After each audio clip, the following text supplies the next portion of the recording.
Hey everybody, welcome to Cut, Transform, Glue. So last week I applied this base color scheme to the spaceship with this pinkish red on the top, this light pink stripe going all across the model, and this gorgeous purple on the bottom.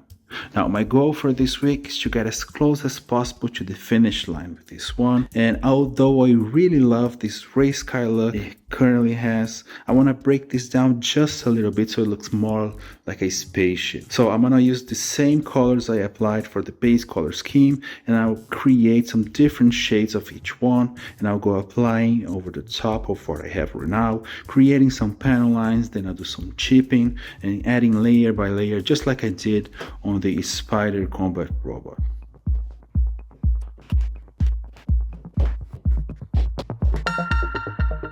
So I decided to begin with the fuel tanks, as these have the biggest empty areas and will receive most of the panel lines. As you can see, I'm using some masking tape in this process to help me create some parallel vertical panel lines. But I'm also doing some lines by hand, trying to be as precise as possible.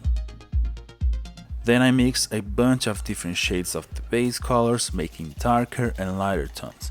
And with a brush I carefully apply them on the fuel tanks, trying my best to follow the panel lines I just made. Now precision in this process is very important, so I'm not really rushing it, but this paint job is going to get beat up pretty soon, so if I make a mistake right here, that's not a problem at all. As you can see, the panel lines were made at random. Randomness is my goal really. After a couple of hours, this was the result, some subtle differences on the base colors, just what I was hoping for. Now the body was a much more complex structure, full of little details on the surface, so I didn't have all that empty areas that I had in the fuel tanks to create the panel lines. But still I managed to get some variation in there, finding opportunities to create randomness of the colors using the faces from the features of the body. And in some places I simply applied the different shades on the structures I had added to it.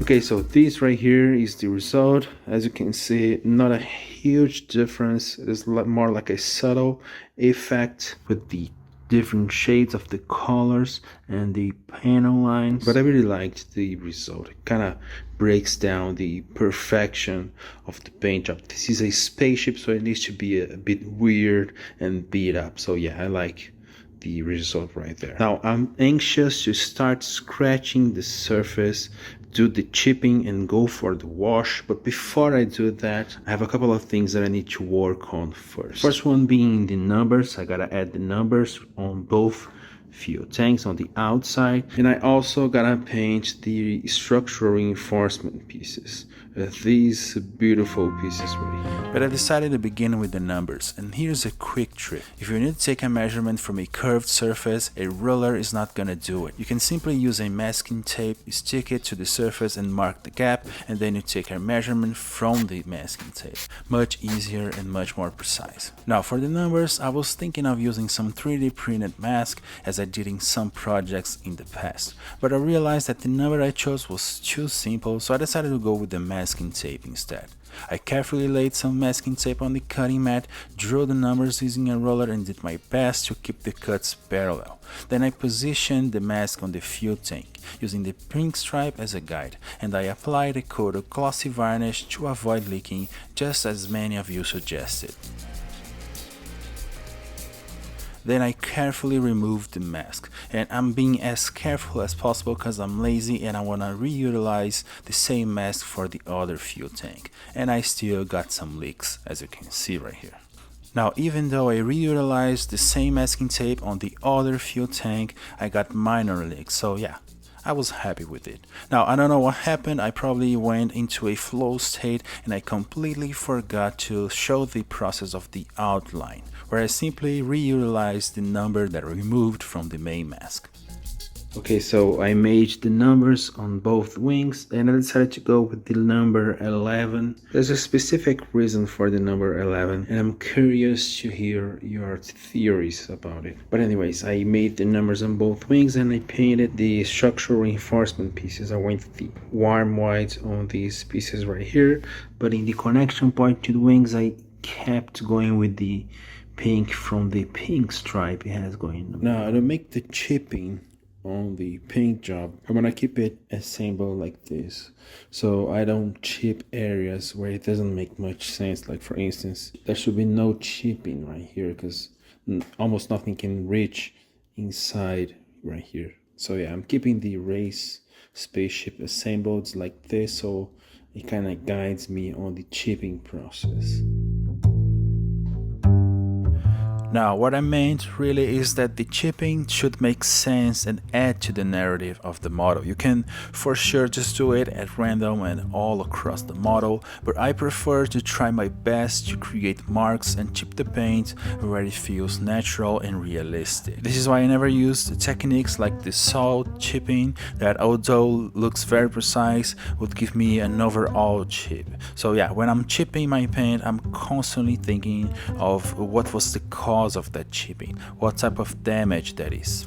A good example of this would be the chipping I made on the laser combat robot, where I made some long curved scratches under the main gun and on the body, or even the spider robot, where I used a compass to create marks that would be made from the body rotating and rubbing against sharp things. You guys got the idea. I'm kind of a huge nerd.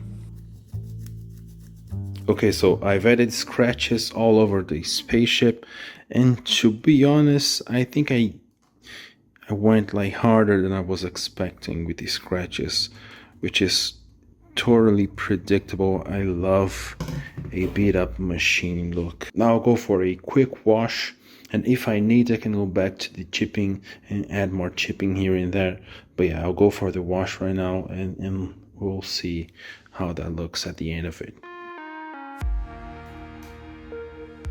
And for the wash I went, which alongside the chipping is one of the most fun processes of the paint job in my opinion. And this is probably because these are the two processes that make the model that looks like a toy to begin to look like a machine. So yeah, I love it.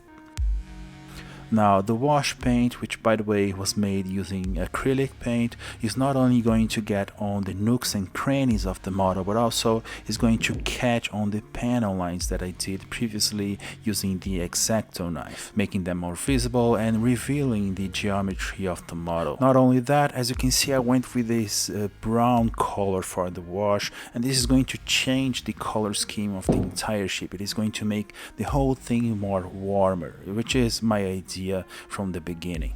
After a couple of days of having a ton of fun and beating the paint job, adding scratches and doing the wash, this right here was the result.